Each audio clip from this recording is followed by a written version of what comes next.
Amados,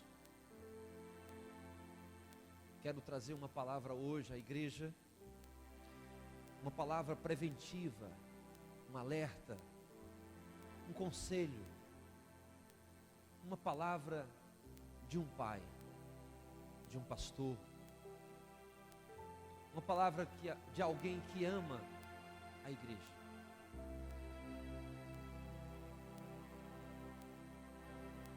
Uma notificação, uma palavra que eu gostaria que vocês recebessem e deixasse descer para o seu coração, e não somente ouvisse essa palavra hoje, mas que vocês estivessem inquietos durante toda a semana e procurassem vivê-la. Na última terça-feira da nossa campanha, o Senhor nos abordou aqui na igreja, nos trazendo uma palavra para a nossa cidade de Araguaína. Quantos estavam aqui vão lembrar disso? Uma palavra de alerta. O Senhor sinalizou aqui que Araguaína estaria próxima de receber uma cerração, é como se fosse uma nuvem negra de atentados, de roubos, de promiscuidades e de enfermidades. Mas pastor, tudo isso acontece todos os dias, mas de uma forma desregrada, e talvez as pessoas não estejam atentas para isso. E Deus mandou que a igreja estivesse se posicionando em relação a esse comportamento anormal que a nossa cidade estaria passando.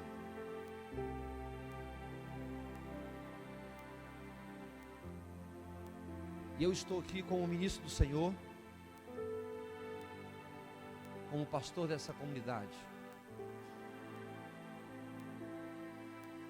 trazer essa palavra,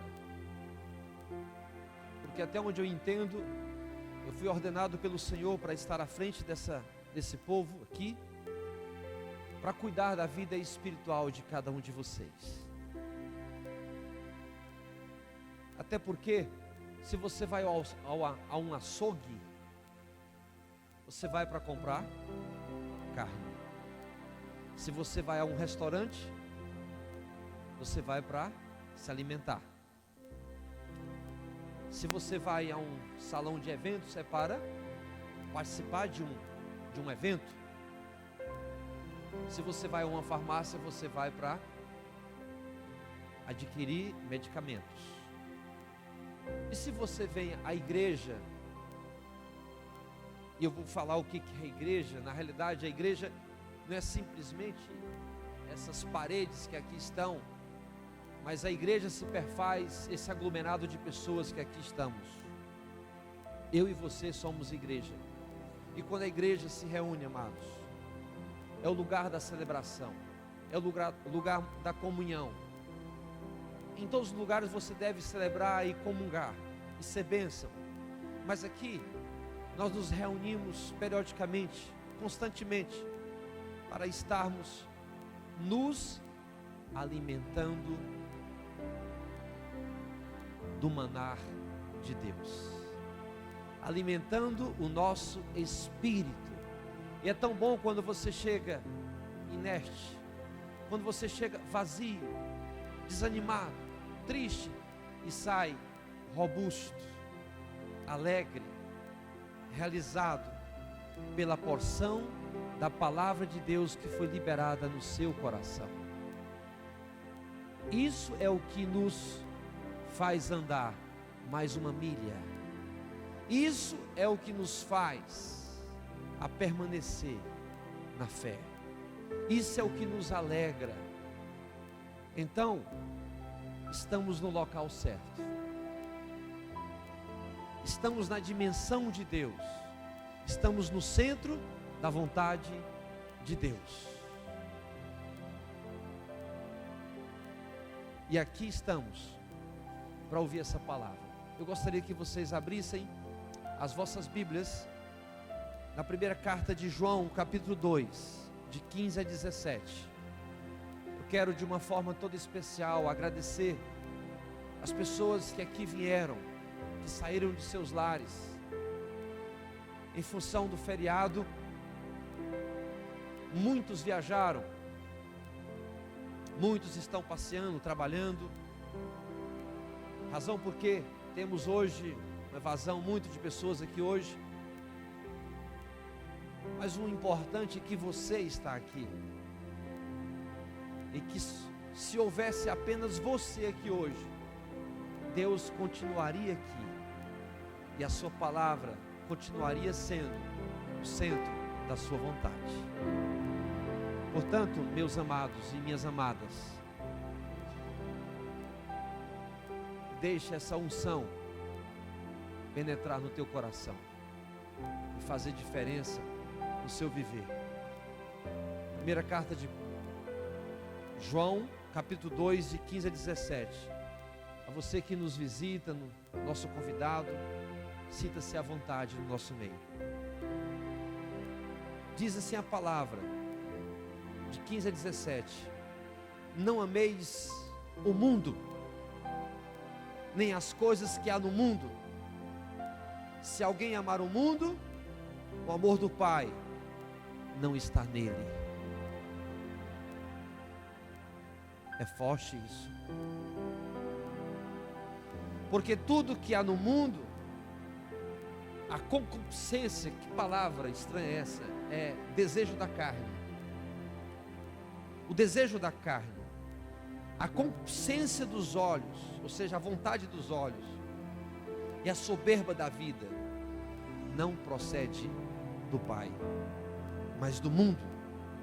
Ora, o mundo passa, bem como a sua vontade, a sua concupiscência.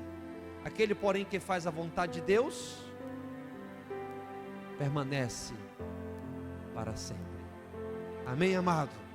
Aleluias.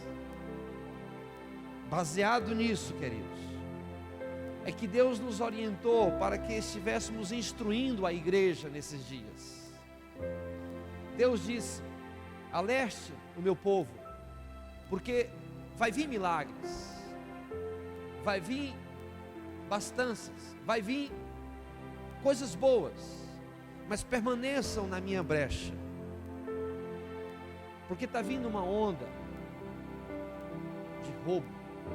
Isso começou já a acontecer. Satanás, na tentativa de roubar a nossa alegria, de roubar a nossa paz. Então nós atravessamos aqui épocas e mais épocas. Final do ano para início do ano que vem, toda época é isso. As pessoas viajam, as pessoas gastam, as pessoas se desgastam, ocorrem muitos acidentes, muitos roubos, muitos furtos, muita extravagância na nossa vida. Logo no início de cada ano vem aquela festa da carne que é chamada de carnaval. E logo na sequência, se falando de Araguaína, nós estamos entrando agora num período de festa na cidade, onde nós estamos comemorando a 25ª Exposição Agropecuária de Araguaína, onde o nosso estado também faz 25 anos de criação. É um marco para nós que moramos nesse estado, um estado do agronegócio.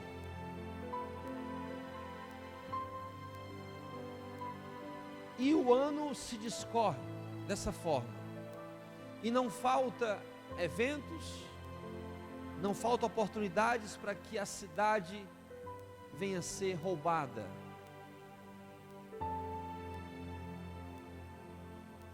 o dinheiro desaparece, a alegria desaparece, as enfermidades vêm com mais frequência, as preocupações, elas vêm com mais frequências. E como a igreja tem se posicionado diante de tudo isso? A Bíblia diz que nós somos como o sal da terra, que nós temos que estar nas entranhas da carne para a carne não apodrecer. A Bíblia diz que nós estamos no mundo, mas nós não somos do mundo. A Bíblia diz que eu e você, como igreja santa do Senhor, nós temos uma identidade a ser preservada, a ser vivida. E qual a postura que a igreja tem tido em relação a todos estes eventos? Não que a maioria desses eventos sejam pecaminosos, não. Para você estar indo a um evento como esse, eu não diria que seja pecado. Você é livre para você estar onde você estiver, mas você tem que ir com propósitos. Você tem que ir com propósitos. O problema é que as pessoas, elas se perdem nos propósitos. E aí o problema é esse. Então, eu tenho percebido que as pessoas têm amado o mundo. E essa palavra é uma palavra de prevenção para que eu e você viemos a preservar a nossa fé, viemos a preservar o nosso testemunho, guardar a carreira que nos foi proposta um dia e assumirmos a forma de servo, sendo obedientes até a cruz. É como um pai que chega e senta com seu filho e diz assim: meu filho, você está querendo, meu filho João, está querendo fazer uma viagem para uma outra cidade.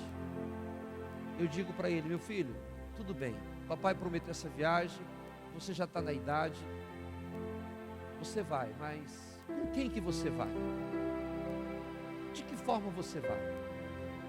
O que está te levando a essa cidade? Essa cidade, eu tenho notícias que ela é uma cidade difícil, criminosa, muitos ladrões, é uma cidade grande. Você tem que ter cuidado, meu filho. O zelo, você tem que saber a hora que você vai chegar em casa. Você não pode andar com qualquer pessoa. E assim, o pai, ele senta com o filho para aconselhá-lo. É o que eu estou fazendo hoje com vocês, em nome de Jesus. Meu filho um dia falou: pai, eu preciso ir no aniversário de um colega meu. E lá é uma festa de aniversário. E na hora eu quis dizer não, mas Deus disse assim: deixa eu. Eu falei: filho, vá e depois a gente conversa. Deixei ele lá na porta e depois fui pegá-lo. Ele entrou desajeitado dentro do carro e disse: pai, eu me senti um peixe fora d'água. Eu falei: e aí? O que você sentiu? Aquelas músicas estridentes, aqueles jovens, adolescentes, com as chaves de carros no bolso, consumindo bebida alcoólica e alguns deles drogas. Crianças, a maioria daqueles adolescentes, para não dizer todos, já tem a sua vida sexual ativa. E isso me preocupa. E ele viu isso. Eu falei: está vendo, filho? A Bíblia diz que todas as coisas me são lícitas, mas nem todas me convêm. Esse é o lugar do crente estar, porque a intenção da igreja não é rotular a vida de ninguém, encabrestar, mas o propósito da igreja é aconselhar cada um, é instruir a igreja o caminho que deve andar. Porque se um dia você se encontrar numa situação como essa, você vai ter base suficiente. A tua fé vai se encontrar inabalável, para você entrar e sair sem se manchar, inclusive para testemunhar. Ok, pessoal? Então, ao contrário disso, eu olho para dentro das Escrituras e vejo quantos homens e quantas mulheres perderam a sua fé, perderam a oportunidade de ganhar um uau de Deus, e vacilaram na sua fé, na sua caminhada, porque deixaram se influenciar pelos prazeres do mundo, preferindo os seus prazeres. Olha, vamos discorrer. Eu vejo o exemplo aqui de um homem, de um pastor, um homem de Deus, que profetizou na vida de Ana, um homem que conduzia um povo, uma nação, a nação de Israel, um sacerdote ilibado, sacerdote de renome, ungido, mas que tinha 2 filhos, 2 jovens, Ofni e Finéias. Esses 2 jovens se tornaram sacerdotes sem as devidas qualificações morais exigidas pela palavra de Deus, porque eles eram e continuavam ainda profanos, ministravam no altar, mas continuavam profanos, desprezando as coisas de Deus, fazendo pouco caso do sagrado, das coisas do Senhor. Talvez se emocionava durante o culto, se quebrantava, chorava, fazia e realizava votos e propósitos, mas ao sair daquele ambiente, se deslizava pelos prazeres mundanos, encontravam com as mulheres nas portas do templo e mantinham relações sexuais. E a igreja se escandalizava com aquilo, e por causa disso, Deus não se agradava, porque o pai não chamava a atenção dos seus filhos não davam ouvido ao seu pai. E nós vimos o resultado disso, dessa infidelidade, dessa cultura mundana, ali na família de Eli. Razão por quê? Eles morreram e não prosseguiram com aquilo que Deus tinha para eles. Eu vejo também Faraó, um homem que, quando se viu perdendo a batalha, ele vira para Moisés e fala para Moisés e propõe para Moisés algumas propostas sedutoras, propostas estas que a igreja precisa estar alinhada constantemente em Cristo Jesus, porque se você não estiver ligado na videira verdadeira, se você não estiver ligado ao agricultor, se você não estiver ligado à igreja do Senhor, não estiver em Cristo, você vai ser vencido por essas propostas. Lá em Êxodo capítulo 8, 25, 26 ali, quando Deus manda Moisés, diga para Faraó liberar o meu povo, eu quero encontrar com o meu povo durante 3 dias no deserto, eu quero receber o louvor do meu povo.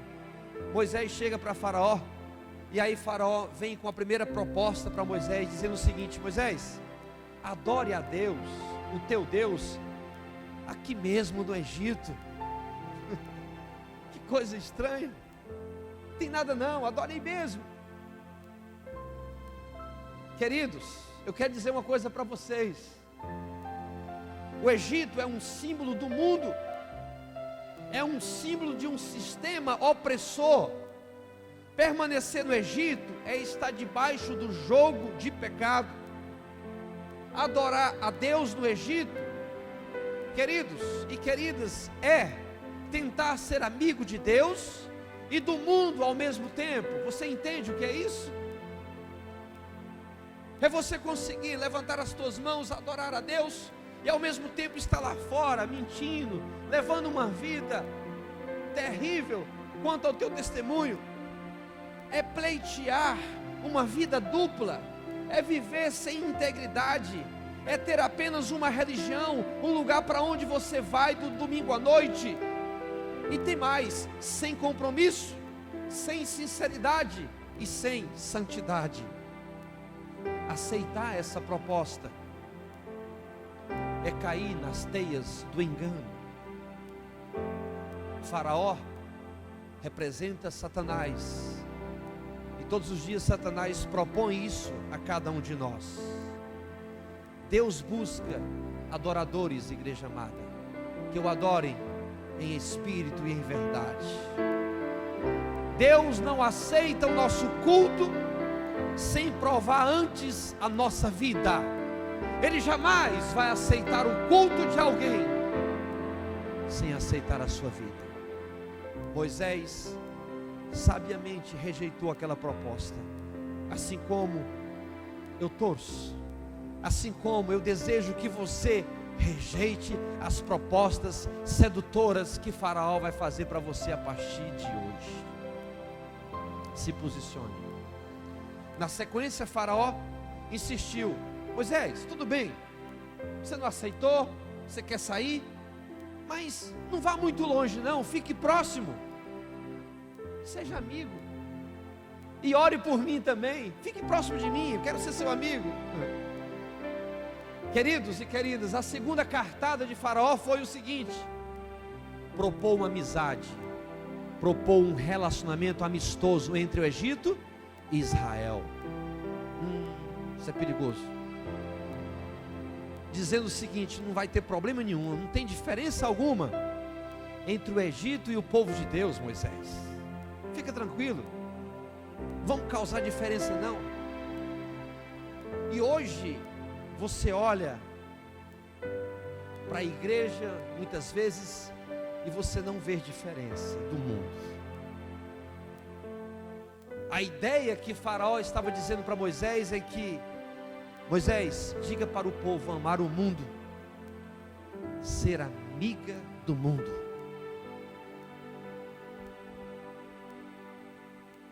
Eu quero dizer para vocês que é um erro, é um equívoco pensar que a igreja vai atrair o mundo para Deus imitando o mundo. É um erro gravíssimo. Ainda tem mais alguns que dizem o seguinte, usam até a palavra de Deus: eu tenho que me fazer fraco para ganhar os fracos. Eu falei para vocês de propósitos, não falei? Eu falei para vocês de propósito. Você tem que ir em cima de um propósito, que aquele propósito seja para benefício do reino de Deus, mesmo que isso tenha que sacrificar a sua vontade, a sua religião. Muitas vezes eu estou num lugar que eu não gostaria de estar, mas às vezes me submeto a estar ali, porque Deus mandou eu estar ali, ou então porque eu estou querendo ganhar aquela pessoa para Jesus. Aí sim, tudo bem. Mas aí, meu amado, você tem que pesar muito bem sobre esses detalhes. Eu não quero aqui me prender. Eu estou pregando para uma plateia inteligente, altruísta. Eu estou pregando para uma plateia sábia. Eu não quero aqui me prender em detalhes. Eu não quero descer de nível. E à medida que você está ouvindo essa palavra, que você mesmo faça as suas próprias aplicações naquilo que você fez, naquilo que você deixou de fazer. No entanto, eu quero dizer que a igreja está no mundo, mas o mundo não deve estar na igreja. A Bíblia diz lá em Romanos, para a gente não nos conformar com este século, mas para que cada um de nós viemos a nos transformar pela renovação da nossa mente. Você está andando num barco, no mar ou no rio, e aquele barco está onde? Está em cima da água. Então o barco está na água, mas eu quero dizer que o barco não afundou. Por que o barco não afundou? Porque a água não estava dentro do barco. Nós estamos deslizando nesse mundo, amados, esse mundo hostil, silencioso, perigoso, esse mundo encantador, traiçoeiro.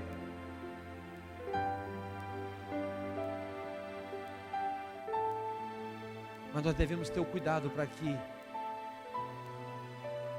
estes valores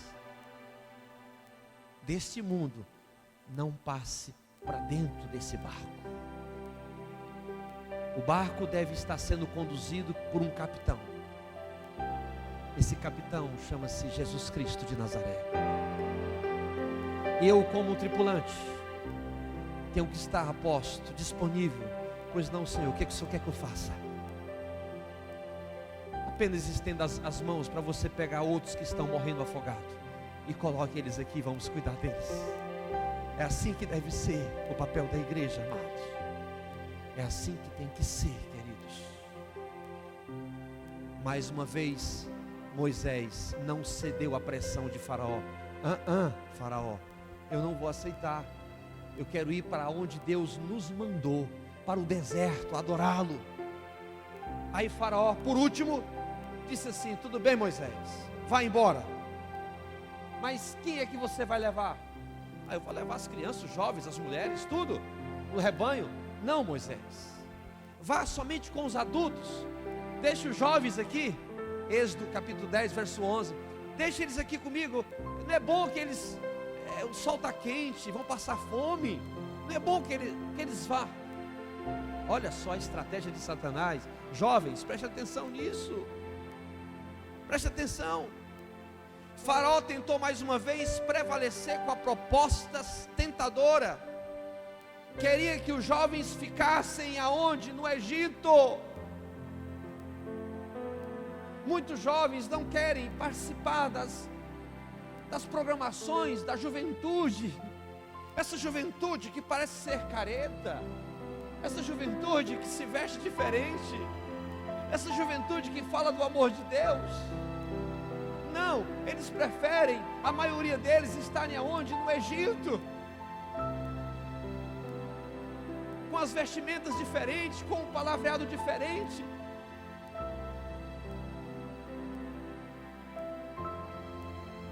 As redes sociais, elas são uma bênção para serem utilizadas da forma correta. Não permita que estas facilidades tecnológicas venham te assoberbar, venham te negligenciar, venham levar você para o buraco. Todos os dias descobrimos aí meios e maneiras de se comunicar, e a maioria dessas comunicações são fúteis, não levam a nada. Cuidado, jovens, e não somente os jovens, os adultos, muito cuidado. Eu disse para minha filha: você vai pegar o seu celular, tem uma rede chamada rede WhatsApp, que as pessoas se comunicam transmitindo dados pela internet, sem pagar crédito, inclusive burlando o sistema. Eu trabalhei na área de telecomunicações, eu sei o que é isso. Isso é burlar o sistema. E aí, você vai mandar uma mensagem para todas as pessoas do seu convívio social. Você só vai usar a rede social para um bem-estar, um benefício, para falar de Deus, para algo proveitoso. Repetir saudações. Se eu pegar falando besteira, eu vou confiscar o celular. Se todo pai fizesse isso com os seus filhos, nós teríamos jovens diferentes. Estamos numa rodada conversando, está lá os jovens, todo mundo no celular. Isso não é só jovens de igreja não, é todos. Então, amados, instrui os seus filhos. Não permitam que eles fiquem no Egito. estes, quando o faraó disse, estes não deveriam enfrentar os rigores do deserto para adorar a Deus. Deixa eles aqui, coitadinhos. Deixe eles permanecerem nas terras das pirâmides. Eu vou tratar deles aqui muito bem. E no mundo dos deuses, o faraó, queridos, estava propondo aqui que o lugar dos jovens experimentarem a vida, os seus prazeres era no Egito. Que negócio de presença de Deus, coisa nenhuma. Eu sei que tem muitos pais que estão ouvindo essa palavra, que desejavam que seus filhos estivessem aqui, mas que não estão. Moisés não cedeu à pressão, assim como você não deve ceder à pressão, nem que você tenha que ser criticado por eles. E talvez alguns dos jovens não queriam ir realmente, mas Moisés não cedeu, porque havia liderança. E o lugar dos jovens usufruírem o melhor de suas vidas não é no Egito, é no Senhor, nem que seja no deserto, mas eles têm que viver em santidade. Essa foi a palavra e a resposta de Moisés. Ele disse assim: faraó, os meus jovens são fortes, eles podem vencer o maligno, aleluias. Eles podem ser padrão dos fiéis na palavra, eles podem ser fiéis, padrão na palavra, no procedimento, no amor, na fé e na pureza. Estes são jovens que eu instruí. Esta é a juventude que eu quero. Esta é a juventude que eu quero caminhar com ela, em nome de Jesus. E por falar em jovem, eu pergunto, o que aconteceu com Demas? Quem é Demas, pastor? Se você ler lá em 2ª carta de Paulo a Timóteo, capítulo 4, verso 10, você vai ler que Demas era um amigo de Paulo, era um colaborador de Paulo, do apóstolo Paulo, amigão de Paulo. E Demas vivia num excelente ambiente.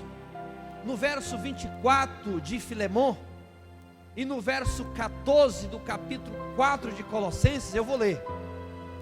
Percebemos aqui algo nitidamente, que o ambiente que Demas vivia era dos mais saudáveis e propício, aleluia, por isso. Ouça, eu vou ler Colossenses 4,14.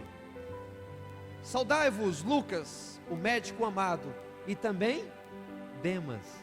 O camarada andava com um doutor, com um médico. Eu vou ler Filipenses 1,24. Saúdam-te Epáfras, prisioneiro comigo em Cristo Jesus, Marcos, Aristarco, Demas e Lucas, meus cooperadores. Aleluias, amados. Que coisa fantástica. Eu até fico assim, me sentindo tão pequeno. Poxa, é tão bom ser cooperador de Paulo, ajudante de Paulo, apóstolo Paulo, conviver com aquelas pessoas. Lucas, meu Deus, homens de Deus. Demas encontrava-se num ambiente cristão, no meio de muitos crentes, queridos. Você está ligado aqui? Demas trabalhava numa excelente equipe de trabalho. Se ele não tivesse preparo, ele não estaria lá, mas era um jovem preparado. Ele tinha pelo menos 3 grandes amigos de alto nível: Marcos, Lucas e Paulo. Quem são os seus amigos? O pastor é seu amigo? A pastora é sua amiga? Quem são os seus amigos? Tá, eu não quero entrar muito na questão, mas eu quero fazer uma pergunta. O que realmente aconteceu com esse jovem, Demas? Você vai ler o que a palavra de Deus diz, que Demas amou o presente século e abandonou o seu amigo apóstolo Paulo. Que é isso, meu amado? Ele amou os prazeres do mundo. Que coisa é essa? Um quadro tão promissor, um ambiente tão agradável, tão maravilhoso, um homem de Deus, um círculo de amigos tão espirituais. Por que esse homem não continuou sendo fiel a Deus e na sua obra? O que motivou esse homem a abandonar a sua vida cristã e a se envolver com o mundo? Será que foi uma mulher? Será que foi um negócio mal feito? A resposta, a Bíblia na verdade não nos diz o que realmente aconteceu com esse nosso irmão Demas. A palavra de Deus apenas diz que ele fez uma coisa, ou seja, ele deixou de se envolver com Deus e se envolveu com o mundo. Ele se transformou num jovem mundano. É uma expressão pouco conhecida lá fora, mas é muito conhecida dentro aqui da igreja, porque mundano é um termo bem conhecido dos crentes. Mundano são aquelas pessoas que participam dos pecados, dos prazeres do mundo. É aquele que se corrompe com o mundo. É aquele que toma a ceia domingo à noite e que no meio da semana toma uma bebida alcoólica no meio de qualquer pessoa. É aquela pessoa que diz a paz do Senhor, meu irmão, dentro da igreja, e que a sua palavra jorra xingamentos lá fora, diante de uma situação. Isso é um homem ou uma mulher mundana. É aquele que se corrompe com o mundo, que mente. Para sabermos o que significa esse termo mundano, precisamos saber o que significa o termo igreja, porque se não houvesse igreja, não haveria o mundanismo. Igreja significa a mesma palavra, eclésia, são aqueles que são chamados para fora. Para fora da onde, pastor? Para fora do sistema mundano. Ok, igreja? Amém? Então, nós somos separados para Deus. A igreja do Senhor Jesus é formada pelos santos, de santidade, de santos, de Kadosh, que foram separados para servir, para realizar uma missão para Deus. Então, santo tem a ver com separado. Nós somos diferentes. E muitas vezes nós esquecemos do verdadeiro sentido da igreja. E muitas vezes nós nos misturamos com o mundo. E os irmãos que estão aqui nessa noite hão de convir comigo naquilo que eu vou dizer. Que a igreja de nossos dias está perdendo seu verdadeiro sentido. Pois eu pergunto, onde está esta separação? Onde está essa diferença? Onde está esse jeito? A igreja primitiva lá de Atos crescia, porque ela se caracterizava pela separação que ela vivia diante do mundo, pela diferença dos incrédulos, e persuadia-se pela sua diferença. E a igreja do século 21, mais precisamente a comunidade Ágape em Araguaína, novamente eu volto a repetir, há quem pense que precisamos nos misturar com o mundo para ganhá-lo para Jesus, para Cristo.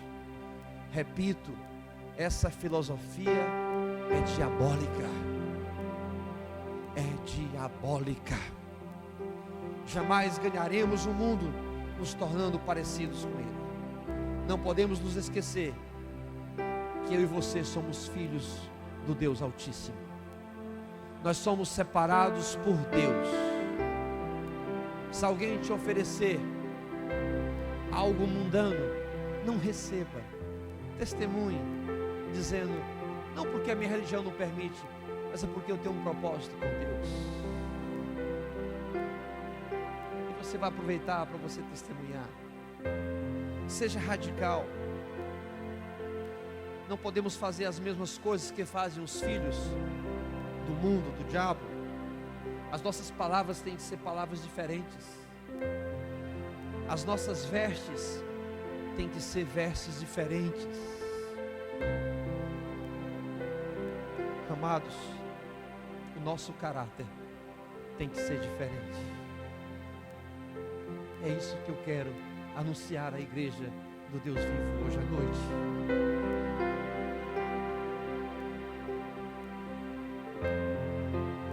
Feche os seus olhos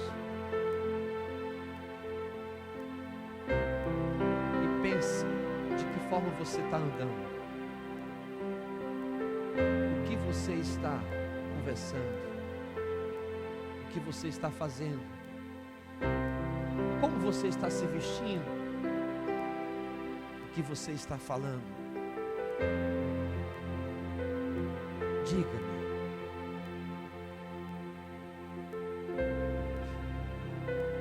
A Bíblia diz: bem-aventurado o homem que não anda no conselho dos ímpios, nem se detém no caminho dos pecadores.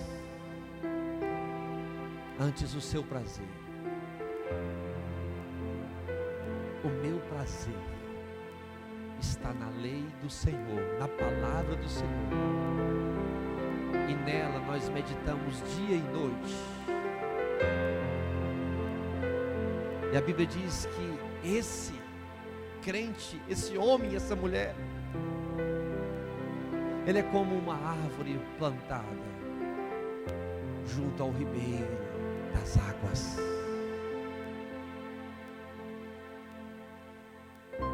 Ao cheiro das águas ele brota.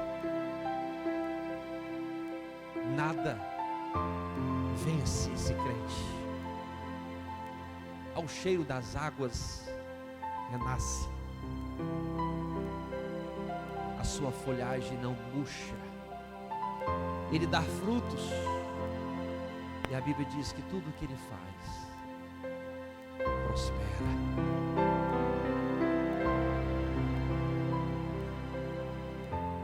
Esse é o nosso chamado.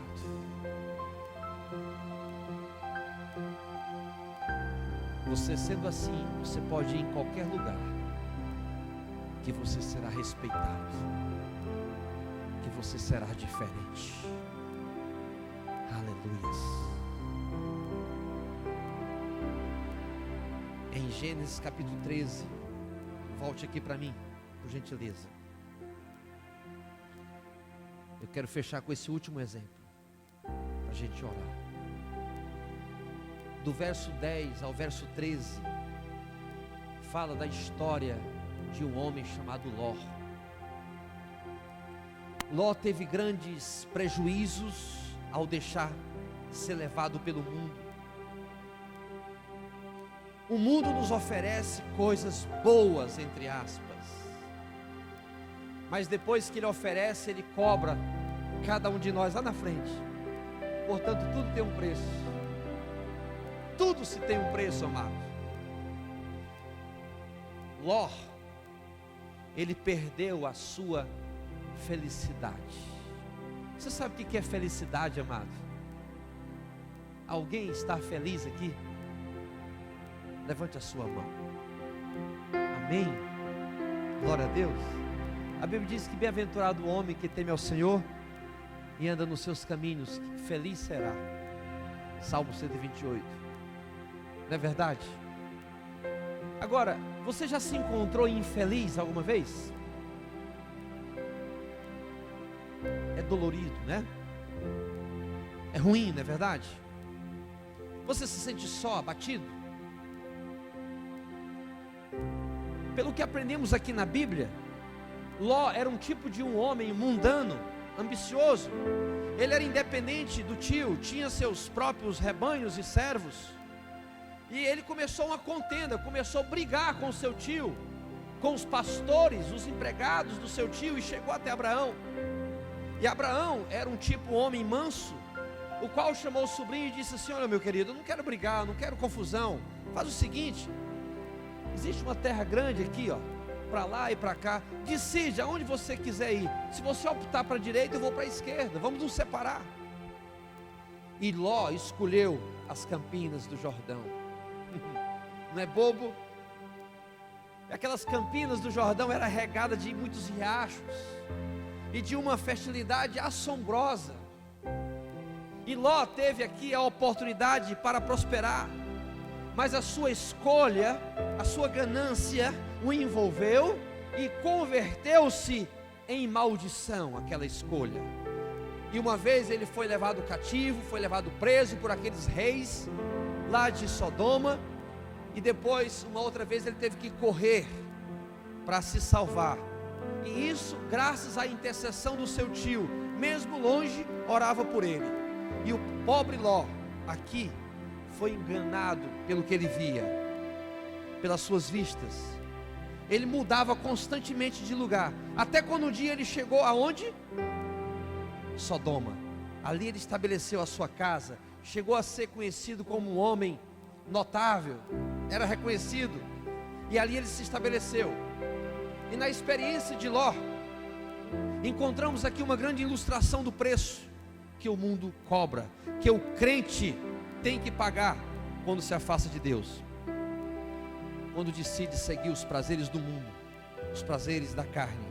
A Bíblia diz que o povo era corrupto e muito devasto naquela cidade, e Ló ficou ali, afligindo a sua alma, mas sem sair do lugar, sofrendo calado. Triste exemplo de um homem que só busca os interesses do mundo. Ele queria riqueza, ele queria prosperar. E o apóstolo Pedro, na segunda carta, capítulo 2, verso 7 e verso 8, ele diz o seguinte: e livrou o justo Ló, enfadado da vida, dissoluta dos homens abomináveis, porque esse justo, habitando entre eles, afligia todos os dias a sua alma, pelo que vivia e pelo que ouvia. Não existe coisa pior do que você estar numa empresa, de que você está numa igreja, de que você está em algum lugar sendo massacrado, sendo mal compreendido, onde essas pessoas são abomináveis, que só falam piadas de mau gosto, imoralidades, te pressionam e te levam para o beco o tempo todo. Não existe coisa pior. E Ló estava ali sofrendo. E diante disso, eu quero dizer o seguinte: eu não conheço um crente mundano que seja feliz. Não existe um, queridos. Você conhece algum? Você pode me apresentar um dia. Eu quero conhecer. Antes essas pessoas vivem reclamando, essas pessoas vivem insatisfeitos, oprimidos, tomando medicações para a depressão. Me preocupo muito quando eu vejo crentes tristes, crentes deprimidos. Ló era um crente mundano, e por isso vivia aflito no mais profundo da sua alma, afligindo a sua alma. Esse negócio de alma aflita. Você pode ficar triste por uma notícia, por alguma coisa, mas você não pode ficar deprimido, aflito constantemente. E vemos aqui que o preço do mundo é a perda da felicidade. A razão porque existem muitas mulheres enrustidas, muitos homens emparrudos. O exemplo do rei Davi, Betseba, Urias, no Salmo 51. Se você ler o verso 12, ele diz assim: restitui-me, Senhor, a alegria da minha salvação. Porque ele acabara de pecar, de matar Urias, de ficar com a sua esposa, queridos. Ele era um crente, era um rei mundano. Ele perdeu dessa forma a felicidade. Eu não conheço a sua vida por completo, mas eu pergunto para você: você é feliz? Você é feliz como um crente? Você é feliz como esposo, como esposa, como filha, como filho, como tia, como tio? Você é feliz como pai, como mãe? Ló, além de perder a sua felicidade, ele perdeu também o poder de testemunhar. É difícil dar testemunho daquilo que não temos e não somos. Ló não tinha nada, ele não tinha nada, ele não tinha poder, ele não tinha testemunho. Mesmo tendo uma posição elevada naquela cidade, o povo continuava corrupto. Espera aí, o cara viveu quantos anos ali em Sodoma? Nada aconteceu de transformação. Há quanto tempo você está nessa empresa? Há quanto tempo você vive nessa rua? Há quanto tempo você está estudando nesse colégio? Nenhuma alma se converteu, nada se mudou, gente. E eu me fico preocupado. A igreja do Senhor está plantada nessa cidade, e o que tem acontecido?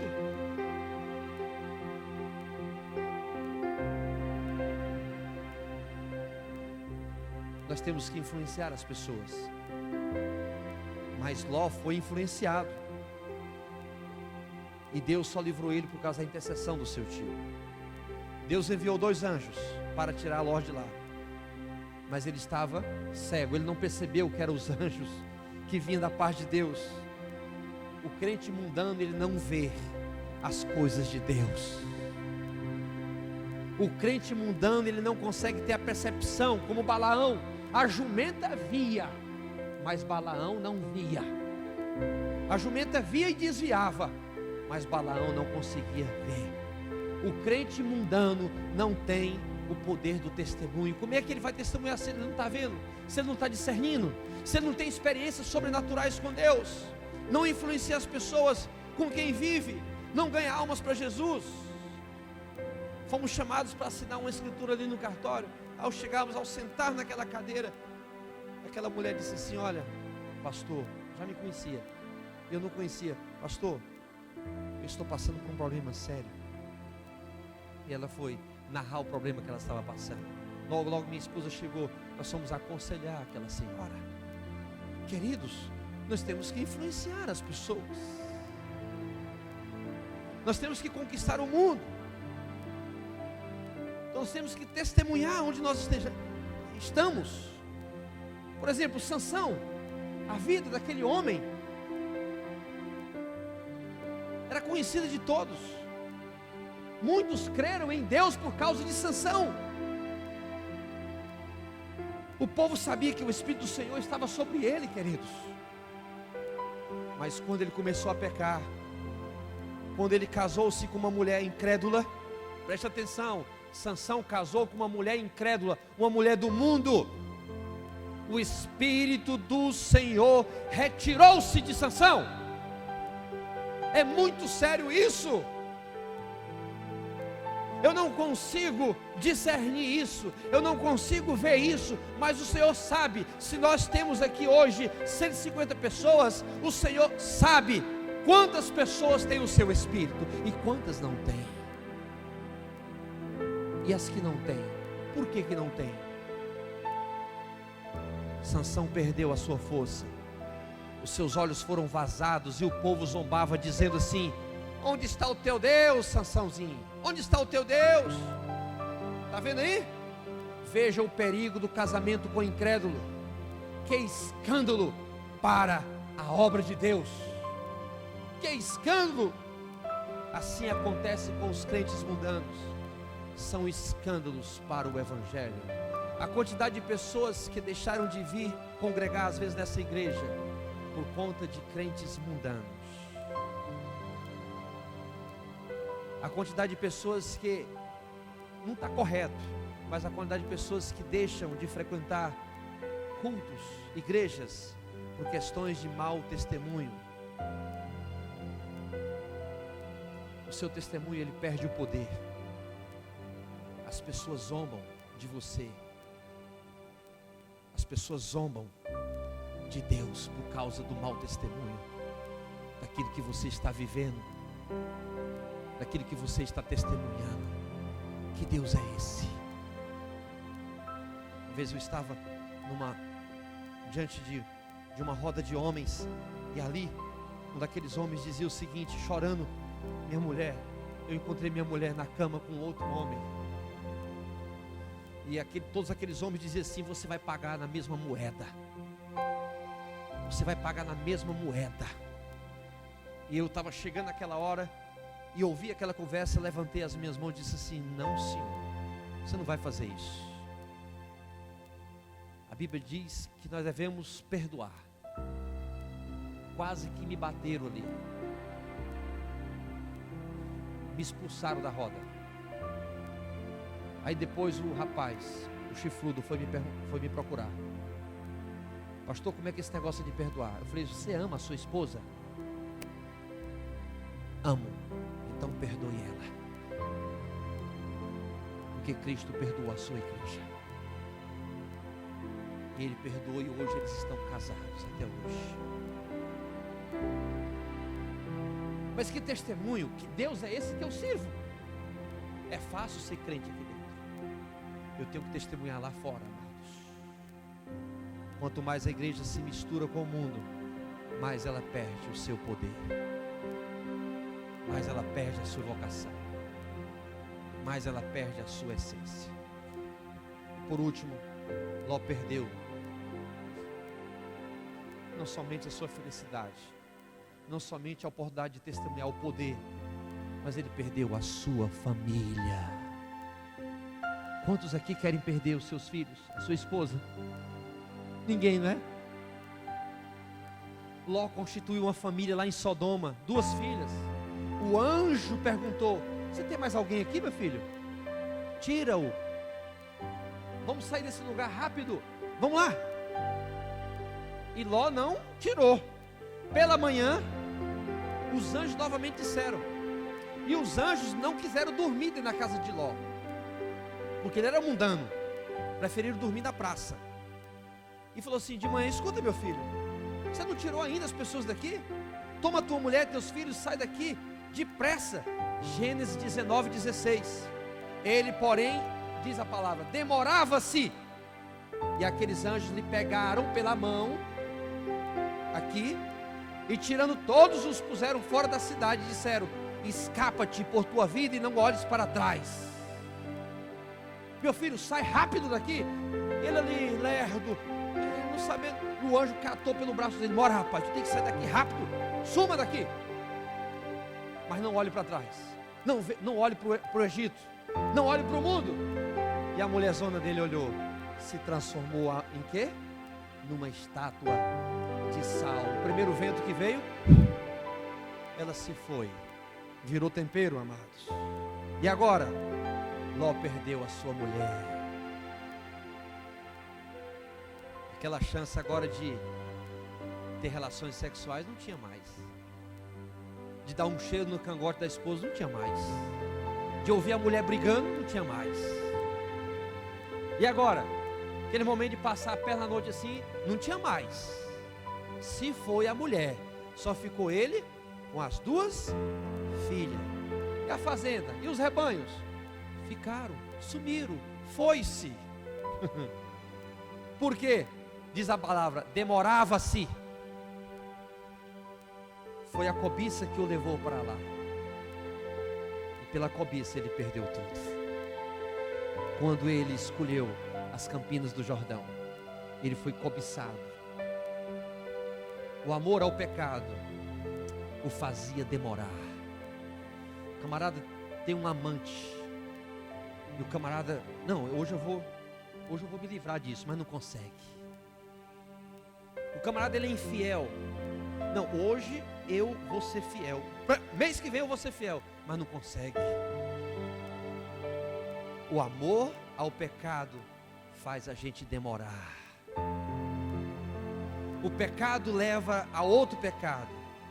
E aquelas cidades foram destruídas por causa da depravação moral, do desequilíbrio social, da promiscuidade. Sodoma e Gomorra foram destruídas. E Ló perdeu a sua família e bens. Esse é o preço do mundanismo.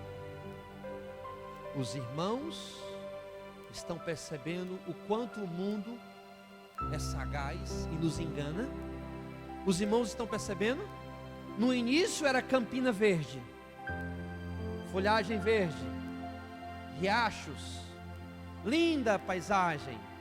Depois, fogo e enxofre. É assim também os nossos dias. No início, tudo muito lindo, agradável, maravilhoso. Eu vi hoje um casal namorando. Ele fazia carinho para ela, beijava, dançava com ela. Eu fiquei imaginando, meu Deus, se chegarem a casar daqui 5 anos, será que está da mesma forma?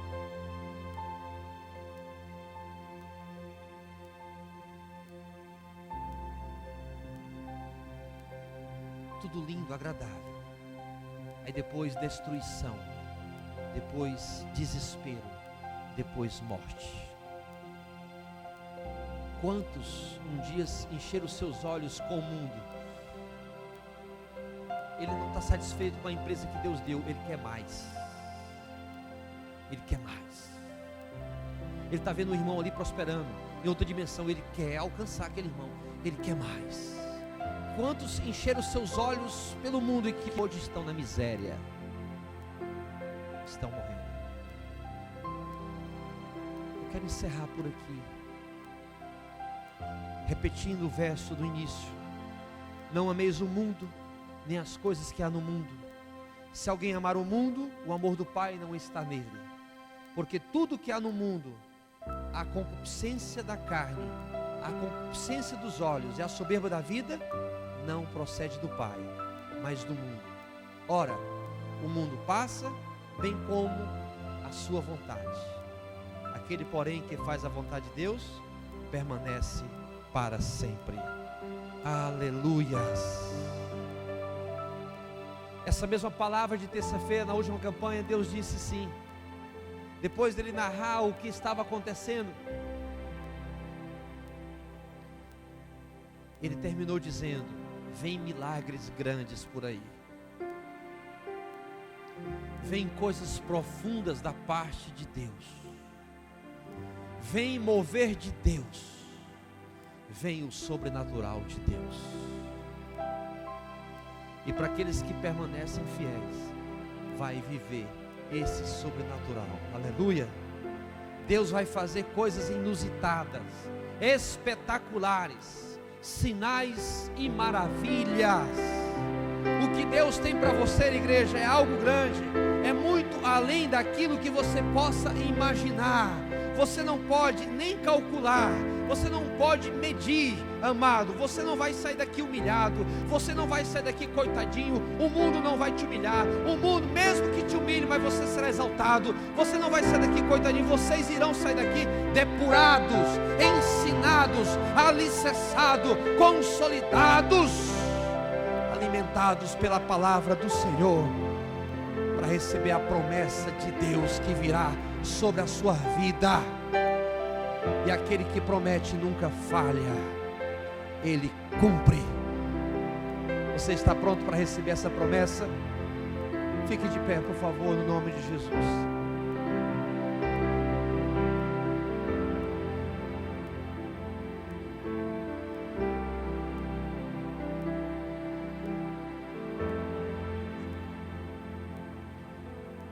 Feche os seus olhos.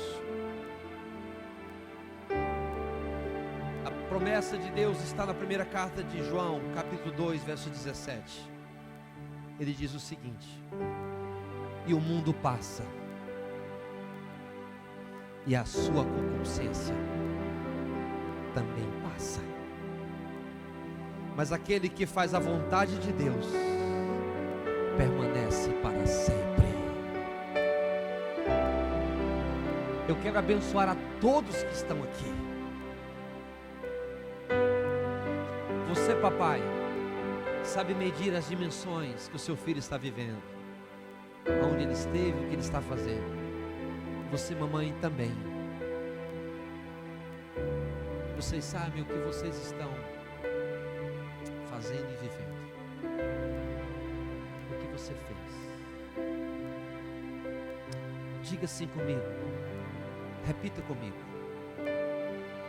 Pai querido, muitas vezes somos tentados pelas coisas desse mundo, e nossos desejos fazem-nos entregarmos às vontades da carne. Mas eu sei que essas coisas são passageiras, e o que importa é fazer a tua vontade. Por isso eu rogo para que o Senhor me ajude a caminhar no centro da tua vontade, em nome de Jesus. Amém.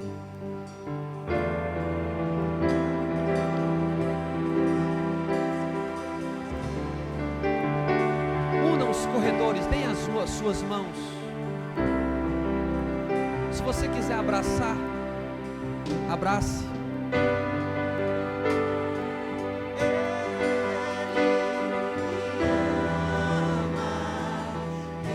Ele morreu por você, Ele deu a vida por você, Ele te ama. O que o mundo oferece é passageiro, Ele não garante, mas o que o Senhor te oferece é poderoso.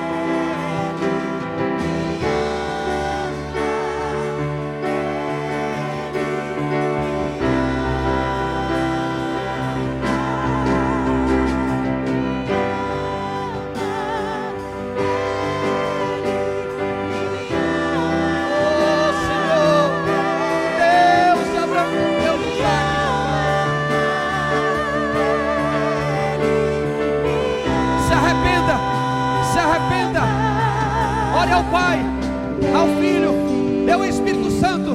Deus tem um novo marco para a tua vida. Deus tem uma nova história para você. O amor de Deus te renova. Não aceite palavras de acusações. Não aceite o que passou, passou. Eis que Deus faz coisas novas na sua vida. Você é escolhido por Deus. Você é escolhida por Deus. Ele quer te usar a partir de hoje. Ele quer que você proteja o amor dele. Ele te ama. Ele te ama. Você nasceu não para viver debaixo do jugo de Satanás. Você nasceu para ser feliz.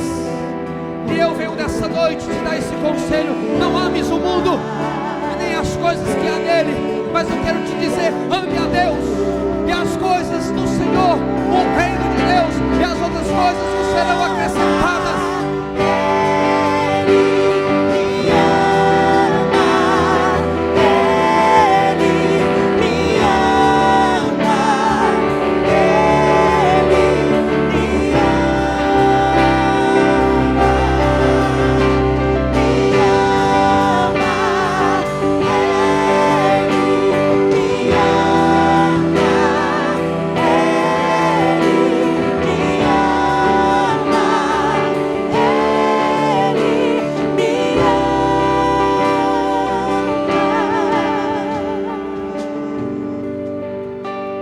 Vou te dar a oportunidade para você agora falar com Ele, apresentar-se a Ele como um sacrifício vivo, santo e agradável a Ele. Amados, muitas festas na cidade, muitas tentações. As maternidades, daqui 9 meses, elas se multiplicam. As casas de bebidas, elas se abarrotam. Muitos desastres familiares, homens chegando em casa, muitas brigas acontecem. O problema, queridos, não é a festa em si. Essa festa é bonita, uma festa que muitos vendem, muitos compram. É uma cultura, inclusive, mas é o que fazem dessa festa. A festa agropecuária, ela transformou-se em casas noturnas, de deslanchar prazeres, Vocês podem ir, eu vou amanhã à noite ali, mas vamos com um propósito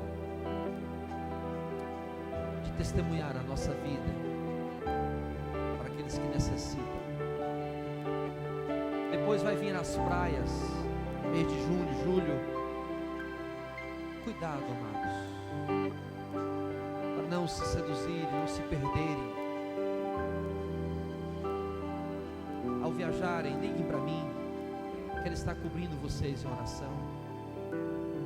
Descansem, é merecedor, mas cuidado, não dirijam fora de hora, não dê lugar a Satanás, não deixe de congregar, não deixe de ofertar e de dizimar. Ame o próximo, dê pão a quem tem fome, dê água a quem tem sede. Viva o reino de Deus, não murmure, pregue o evangelho, viva uma vida de Deus. E a vida de Deus não é uma vida mesquinha, não é uma vida pobre, é uma vida altruísta, é uma vida maravilhosa, é uma vida tremenda, onde eu e você comeremos o melhor dessa terra, porque o Senhor nos separou para pregar o ano aceitável do Senhor. Esse é o Deus que nós servimos. Essa é a sua igreja, uma igreja que emana poder e autoridade. Nós estamos aqui para sermos diferentes, para dizer: vinde a mim, todos vós que estáis cansados e sobrecarregados, que eu vos aliviarei. Pregue o evangelho da paz.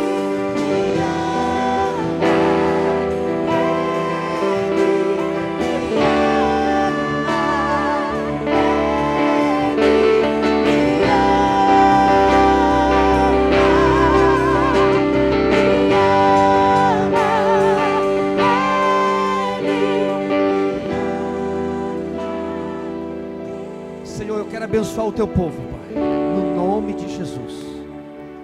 Que o Senhor encontre arrependimento, que o Senhor encontre um coração aberto para fazer diferença. Que o Senhor encontre uma criança, um jovem, um adulto, cada um de nós aqui, para semear as tuas sementes. Ajuda a tua igreja, Pai, a passar, a entrar e sair pelas tentações, dando glória a Deus. Afasta de nós, no nome de Jesus, essas tentações.